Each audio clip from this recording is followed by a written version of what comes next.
하나님의 말씀을 나누려고 합니다. 어떤 결혼 생활의 위기에 처한 한 부부가 오랜만에 둘이서 영화를 보러 갔다고 합니다. 근데 그 영화는 가족의 소중함에 대해서 알려주는 영화였습니다. 그 영화의 내용을 보니까 한 비행 청소년인 자녀가 나오는데 그 아이가 불치병에 걸리게 돼서 그 부모가 그 아이를 살리기 위해서 열심히 노력하는 내용의 영화였습니다.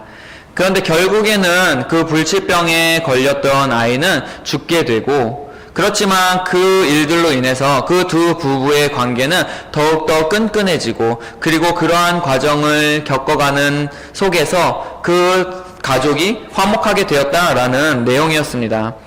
영화를 보는 내내 이 영화를 보는 두 부부는 두 손을 잡고 눈물을 흘리며 그렇게 큰 감동을 받았습니다.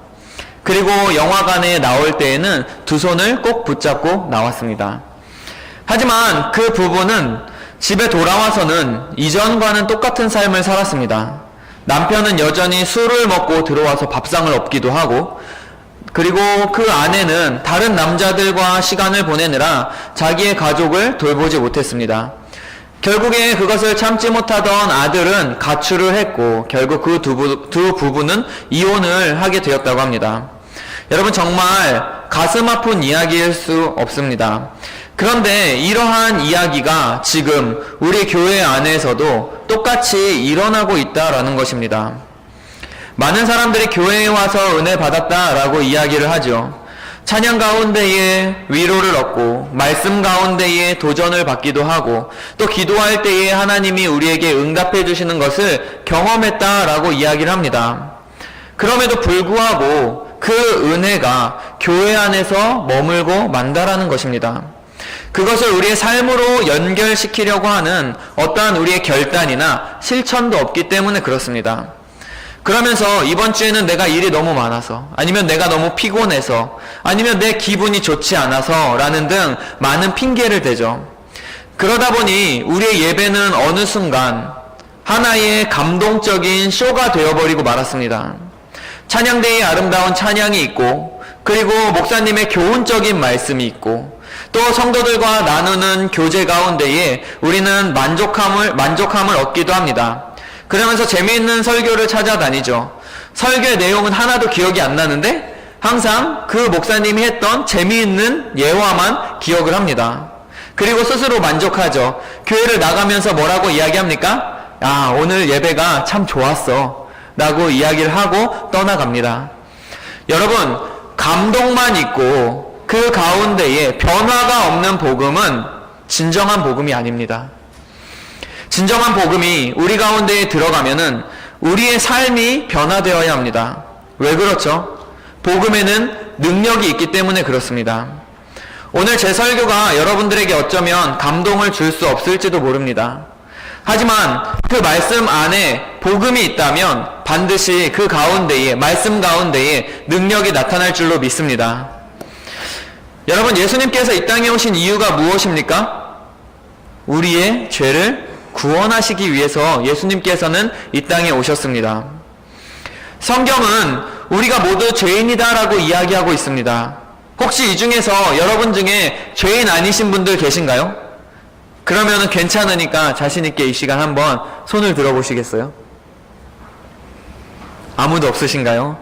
맞습니다, 여러분. 로마서 3장 10절 말씀을 보면은 이렇게 기록하고 있죠. 다 함께 읽어볼까요?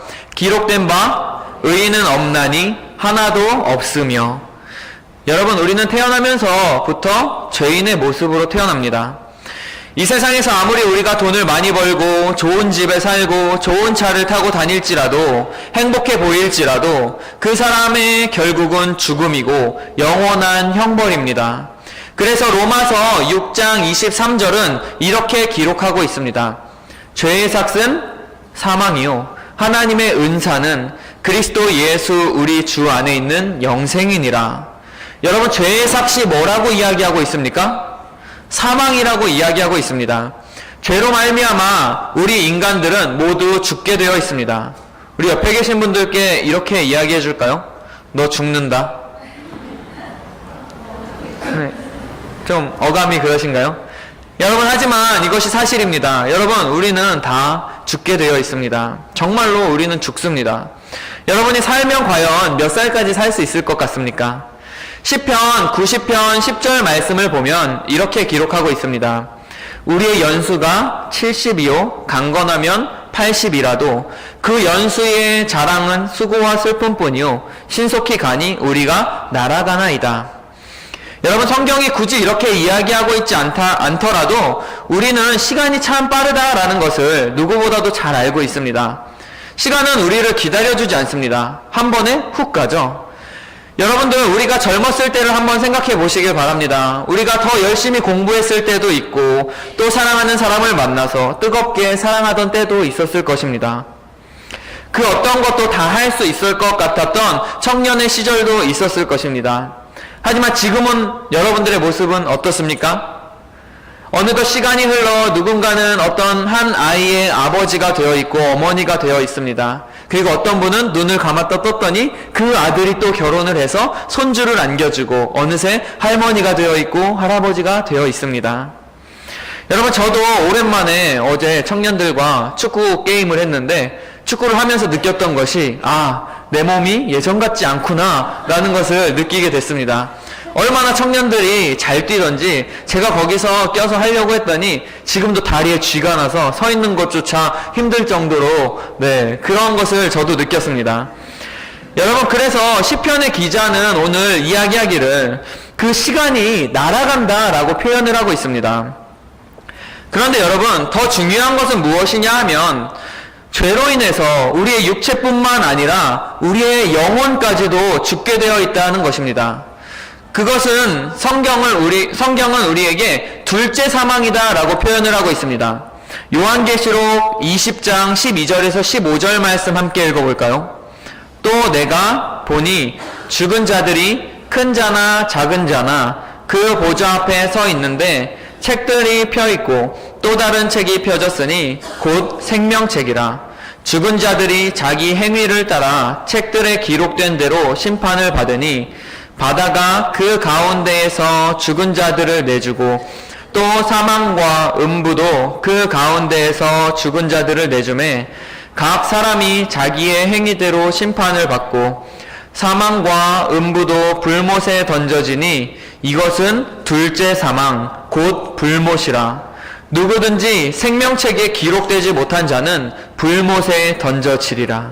아멘. 여러분, 이 얼마나 무서운 말씀입니까? 생명책에 기록된 사람들은 하나님의 나라에서 영원한 생명을 누리고 하나님과 영원토록 행복하게 살아갈 것인데, 반면에 거기에 기록되지 못한 사람은 영원한 심판, 즉 불못에 던져지게 될 것이다 라고 성경이 기록하고 있습니다. 여러분들은 성경의 말씀을 믿으십니까? 그렇다면 이 말씀도 우리가 믿어야 할 것입니다. 여러분들의 이름은 지금 생명책에 기록되어 있습니까? 우리 옆에 계신 분들께 이렇게 이야기해 줍시다. 천국에서 만납시다. 꼭 천국에서 만나길 원합니다. 그 생명책에 여러분들의 이름이 꼭 기록되어 있기를 바랍니다. 사실 죄인인 우리들은 죽은 후에 심판을 받게 되고 영원한 형벌을 받아야 합니다. 별로 안 와닿으시죠? 심판이 있다. 죽은 후에. 그거는 죽은 후의 일이니까 아직 잘 모르겠는 사람들이 많은 것 같아요. 한번 지옥에 가봐야지. 정말 지옥이 오면 안 되는 곳이구나 라는 것을 깨달을지도 모르겠습니다. 하지만 여러분, 그때는 이미 늦습니다. 그러면 어떻게 해야지 우리의 이름이 생명책에 기록될 수 있을까요? 어떻게 하면 우리가 그 심판을, 영원한 심판을 피할 수 있을까요? 여러분이 잘 아는 것처럼 그것은 우리가 착한 일을 많이 한다고 해서 되는 것도 아닙니다. 돈이 많다고 해서 되는 것도 아닙니다. 힘이 세다고 해서 되는 것도 아닙니다. 주일학교 때 불렀던 노래가 생각이 나요. 돈으로도 못 가요 하나님 나라, 힘으로도 못 가요 하나님 나라. 우리 다 같이 거듭나면 가는 나라 하나님 나라, 믿음으로 가는 나라 하나님 나라. 벌써 주일학교 잘 나오신 분들이 여기 많이 계신 것 같아요. 이 노래를 아는 건 벌써 주일학교를 내가 열심히 다녔다라는 걸 보여주는 것 같아요. 여러분, 에베소서 2장 8절에서 9절 말씀을 한번 읽어보겠습니다. 너희는 그 은혜에 의하여 믿음으로 말미암아 구원을 받았으니 이것은 너희에게서 난 것이 아니요 하나님의 선물이라. 행위에서 난 것이 아니니 이는 누구든지 자랑하지 못하게 함이라. 아멘. 여러분, 우리는 믿음으로 말미암아 구원을 받을 수 있고 믿음으로 말미암아 그 생명책에 우리의 이름이 기록될 수 있다라는 것입니다. 어떠한 믿음입니까? 예수 그리스도가 우리의 죄를 위해서 이 땅에 인간의 몸을 입고 오셨고 또한 십자가에서 우리의 죄를 대신해서 달려 돌아가시고 그리고 부활하시고 다시 오실 우리의 구세주라는 사실을 믿는 것입니다. 그분이 우리의 구원자 되시고 또한 그분이 우리의 삶의 주인 되신다는 사실을 우리가 믿는 그 믿음입니다. 요한복음 5장 24절은 이렇게 말씀하고 계시죠.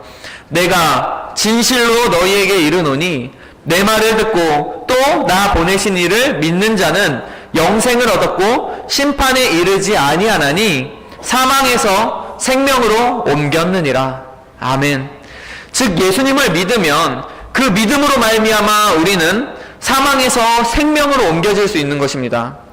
영원한 죽음에서 영원한 생명으로 우리가 옮겨졌다라는 것입니다.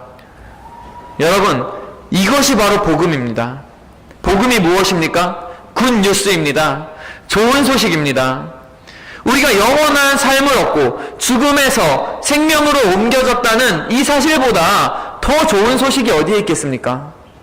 그런데 많은 사람들은요, 이 복음의 감격을 잊고 살아가는 것 같습니다. 여러분, 제가 만약에 여러분들에게 다음 달에 10 밀리언 달러를 여러분들에게 주겠습니다 라고 이야기를 하면 여러분 어떻겠습니까? 아마 오늘부터 우리는 다음 달이 오기만을 기다리며 살아갈 것입니다. 그리고 다음 달에 10 밀리언 달러를 받을 것을 기대하며 살아가면은 항상 기쁘고 즐거움이 넘칠 것입니다. 우리에게 지금 당장 가진 것이 없고 힘들다고 할지라도 다음 달만 되면은 내가 10 밀리언 달러를 받고 부자가 될 수 있어 라는 생각을 가지고 살아가게 될 것입니다. 여러분, 그런데 복음 앞에서 우리의 모습은 어떻습니까? 예수님이 여러분을 구원하셨습니다 라고 이야기를 해도 별로 기쁘지 않습니다. 예수님이 이 땅에 다시 오실 것입니다 라고 이야기를 해도 별로 기대감이 없고 아무런 기쁨도 없습니다. 그것으로 인해서 나의 삶에 아무런 영향력이 없다라는 것입니다.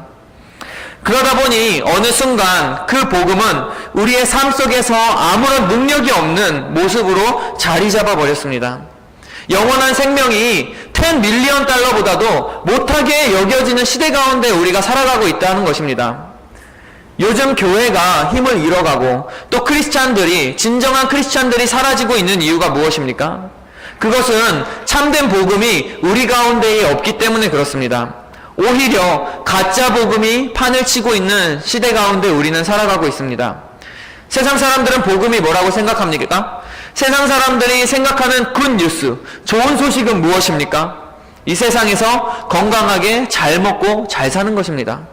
돈 많이 벌어서 자식들이 잘 되고 아프지 않고 행복하게 사는 것이 그들에게 있어서, 세상 사람들에게 있어서는 굿뉴스입니다. 복음입니다. 그런데 교회 안에서도 그러한 생각을 가지고 신앙생활을 하는 성도들이 많이 있다는 것입니다.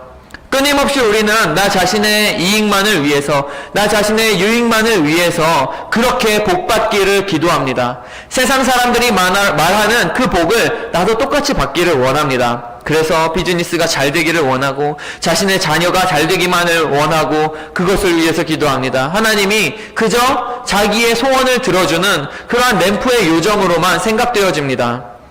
여러분들이 기도하는 기도의 제목들을 한번 살펴보시기 바랍니다. 얼마나 많이 자기의 그 욕심을 채우기 위해서 기도하며 살아왔습니까? 기도할 때 우리에게 있어서 가장 많이 나오는 말이 뭐죠? 주시옵소서, 주시옵소서, 어쩌고 저쩌고 주시옵소서, 뭐 이것도 해주시고 저것도 해주시고 주님 주시옵소서, 이런 기도를 많이 합니다. 여러분, 뭘 자꾸 하나님께 달라고만 우리는 구합니다. 하나님의 뜻을 구하기보다는 우리의 뜻을 구하는 기도를 합니다. 여러분, 하나님은 금 나와라 뚝딱하면은 금이 나오고 은 나와라 뚝딱하면은 은이 나오는 도깨비 방망이가 아닙니다. 하나님이 우리에게 원하시는 것은 우리가 정말로 그러한 참된 복음의 소식 가운데에 기뻐하고 즐거워하며 하나님의 자녀된 삶을 누리는 것, 이것이 바로 하나님이 우리에게 원하시는 삶입니다. 그것이 바로 복음의 삶입니다. 마태복음 6장 26절 말씀을 우리 함께 읽어볼까요? 공중의 새를 보라.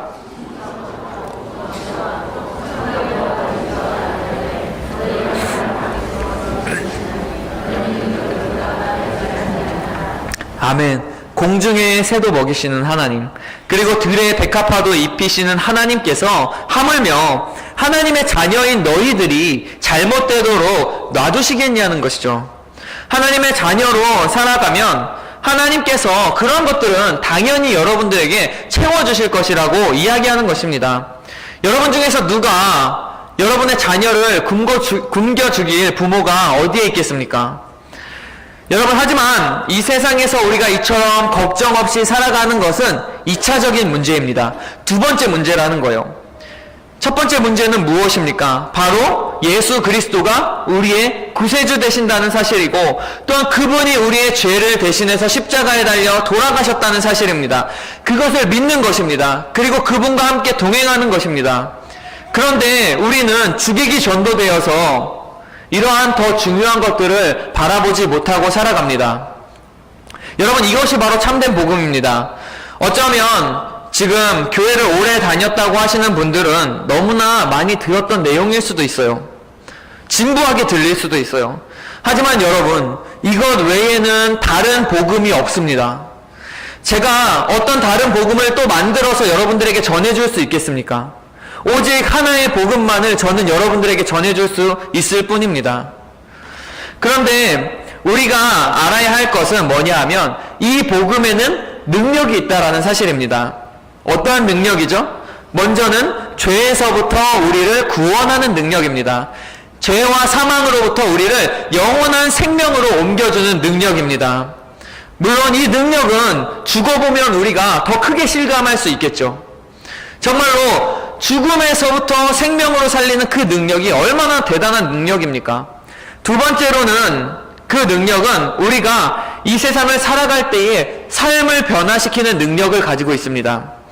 복음을 듣고 예수 그리스도가 구세주라는 사실을 고백한 사람들은 그들의 삶이 모두 변화되었습니다. 어떻게 변화되죠?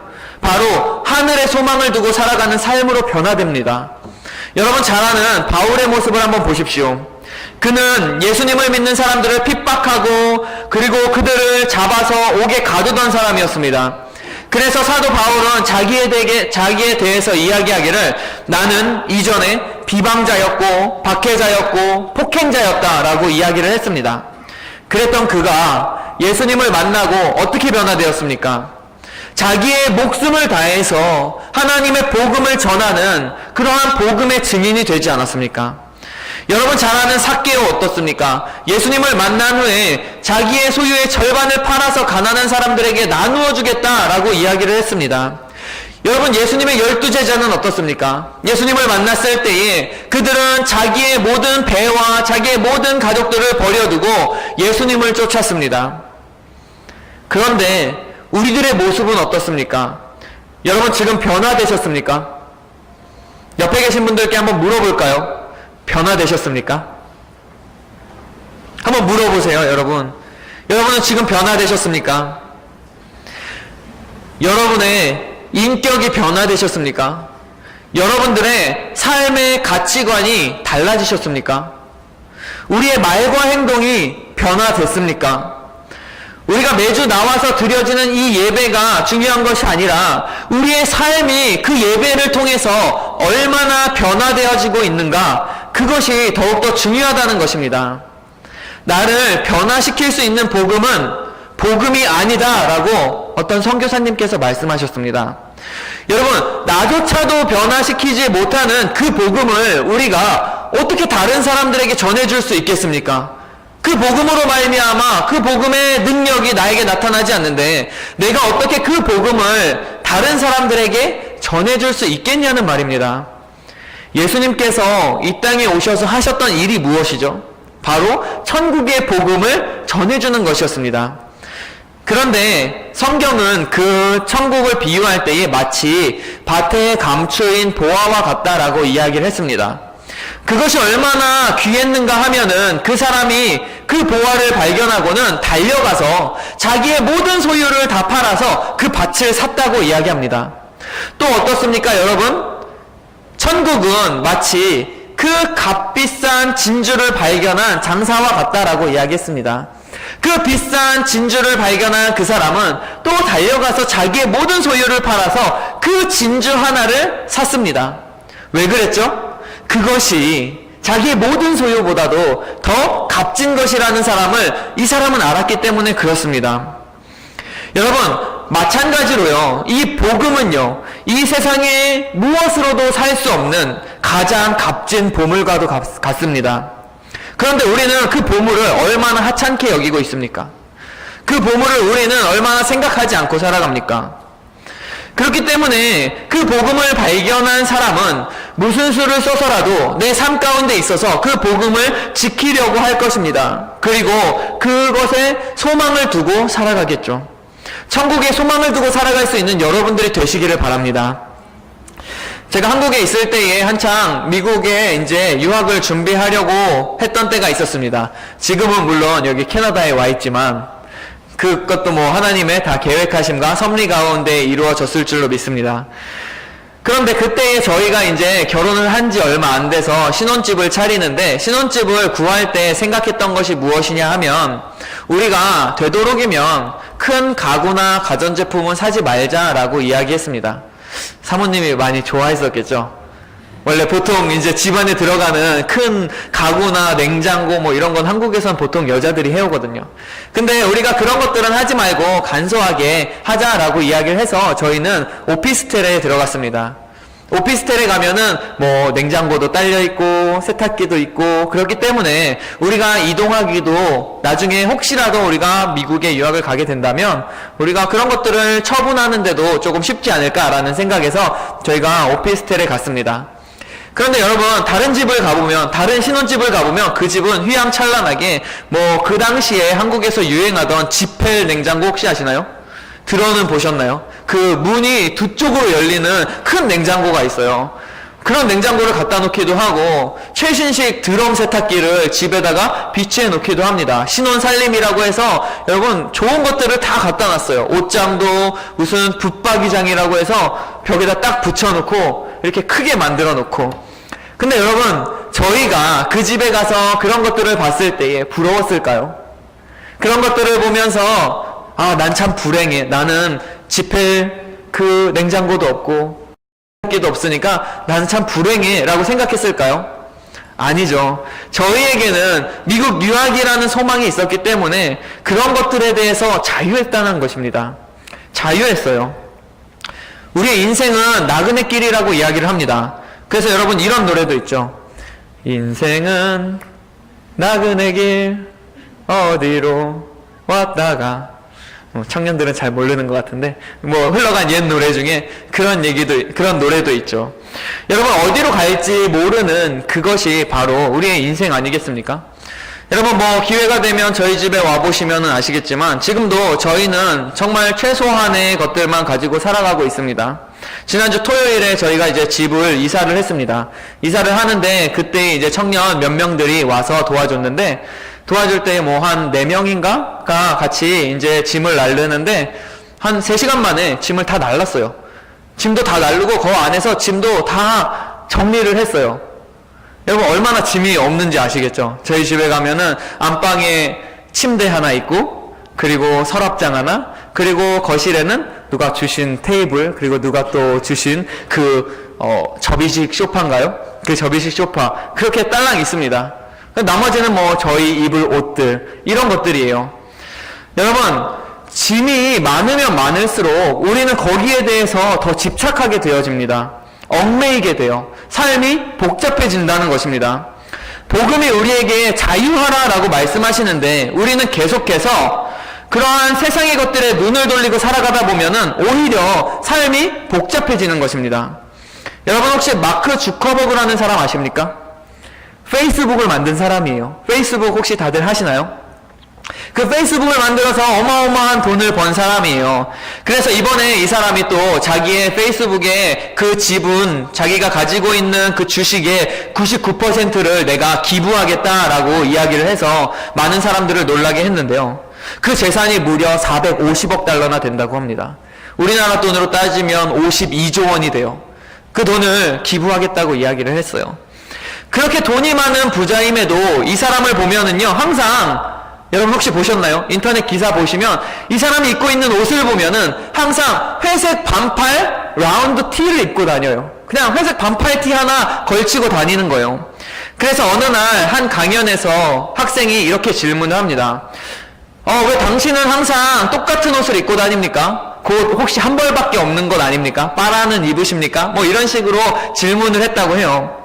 그랬더니 그 사람이 이야기하기를 나는 의사결정, 나에게 있어서 의사결정을 단순하게 하기 위해서 나는 그렇게 하는 것입니다. 나는 오직 페이스북이라는 그 페이스북의 일만 전념하고 싶습니다. 라고 이야기를 했어요. 무엇을 입을지, 무엇을 먹을지 고민하는 것은 오히려 나에게 있어서 피로만 쌓이게 하고 그러한 일에 대한 집중력을 떨어뜨리기 때문이라는 것이었어요.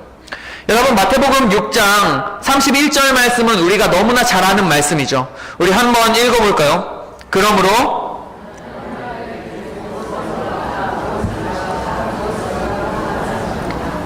솔직히 여러분들 우리가 밖에 나갈 때 가장 많이 고민하는 게 무엇이죠?